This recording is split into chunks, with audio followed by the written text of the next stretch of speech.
اللہ تبارک و تعالی نے اس دنیا کو بنایا اور اس دنیا کو پیدا کیا، اور اس دنیا کے اندر انسان کو بھی پیدا کیا۔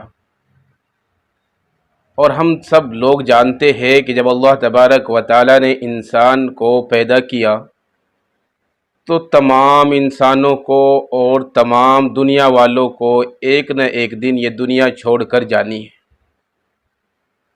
تو جب اللہ تبارک و تعالی نے اس دنیا کو پیدا کیا تو اس دنیا کی ہدایت اور اس دنیا کی رہنمائی کے لیے اللہ تبارک و تعالی وقتاً فوقتاً اپنے پیغمبروں کو اور اپنے نبیوں کو بھیجتا رہا تاکہ لوگوں کو سیدھا راستہ دکھایا جائے، ان کو جینے کا طریقہ اور سلیقہ سکھایا جائے۔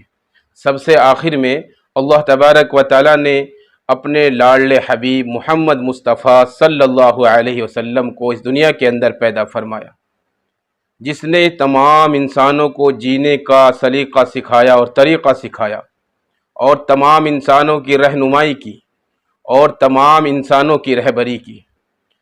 اور جو پکا اور سچا مسلمان ہے اور کامل یقین رکھتا ہے، اپنے نبی صلی اللہ علیہ وسلم سے اتنی ہی زیادہ محبت رکھتا ہے۔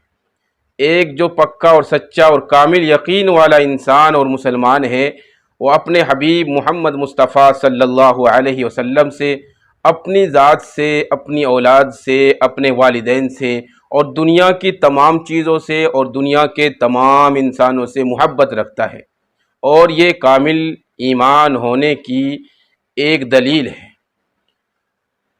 اس سے ہمارا ایمان مکمل ہوتا ہے۔ تو جب ہمیں اپنے نبی صلی اللہ علیہ وسلم سے محبت ہے تو ظاہر بات ہے کہ جس چیز سے محبت ہوتی ہے اس چیز کے بارے میں ہمیں تمام چیزوں کا علم ہوتا ہے۔ لیکن زہ قسمت اگر آج ہمیں علم نہیں ہے تو اپنے نبی کے بارے میں نہیں ہے۔ اس لیے ہم اپنے نبی سے محبت کے ساتھ ساتھ اپنے نبی کی زندگی کے بارے میں بھی پڑھنے کی کوشش کریں اور جاننے کی کوشش کریں۔ تو ہم سب کا یقین ہے کہ جب انسان اس دنیا کے اندر آتا ہے تو ایک نہ ایک دن اس دنیا کو چھوڑ کر بھی جاتا ہے۔ اسی طریقے سے جب اللہ نے اپنے نبی کو پیدا کیا تو اللہ نے اپنے نبی کو اور میرے اور آپ کے نبی کو اپنے پاس بھی بلایا۔ اب بات یہ آتی ہے کہ جب ہمارے نبی صلی اللہ علیہ وسلم وفات پا گئے، اس دنیا سے رخصت ہو گئے، تو ہمارے نبی صلی اللہ علیہ وسلم کو غسل اور کفن کیسے دیا گیا؟ یہ بہت اہم چیز ہے، اس کا ہمیں علم ہونا چاہیے۔ حضرت عائشہ صدیقہ رضی اللہ تعالیٰ عنہ فرماتی ہے اور روایت کرتی ہے کہ جب میرے اور آپ کے نبی صلی اللہ علیہ وسلم اس دنیا سے وفات پا گئے، اس دنیا سے رخصت ہو گئے، تو تمام صحابہ کرام رضوان اللہ تعالی علیہم اجمعین سوچنے لگے کہ اپنے نبی صلی اللہ علیہ وسلم کو غسل کیسے دیا جائے۔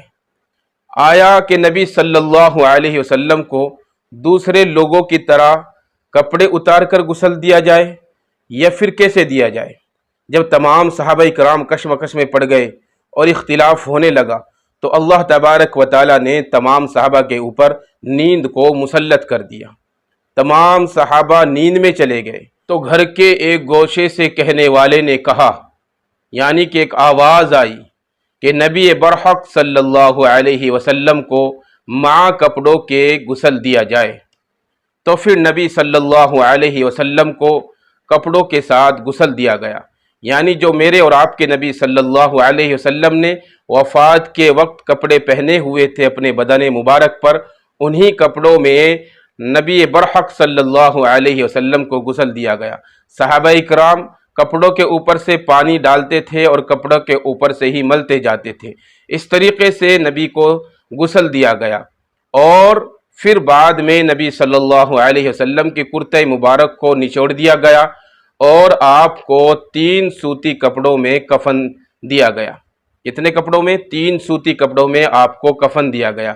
یہ میرے اور آپ کے نبی صلی اللہ علیہ وسلم جب وفات پا گئے، اس طریقے سے نبی صلی اللہ علیہ وسلم کو غسل اور کفن دیا گیا۔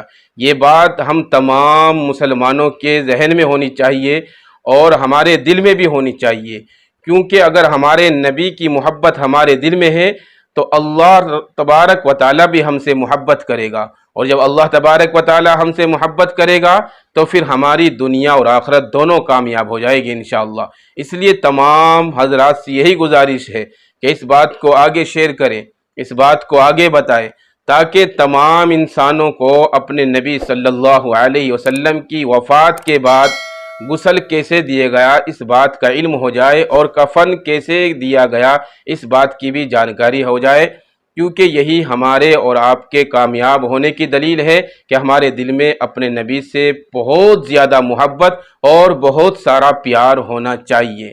یہ ہمارے ایمان مکمل ہونے کی دلیل ہے۔ امید ہے کہ یہ بات آپ لوگوں کی سمجھ میں آ گئی ہوگی۔ اللہ تبارک و تعالیٰ اسی طریقے سے ہم کو اپنے نبی صلی اللہ علیہ وسلم سے محبت کرنے والا بنائے، اور ہم سب کو سچا اور پکا عاشق رسول بنائے۔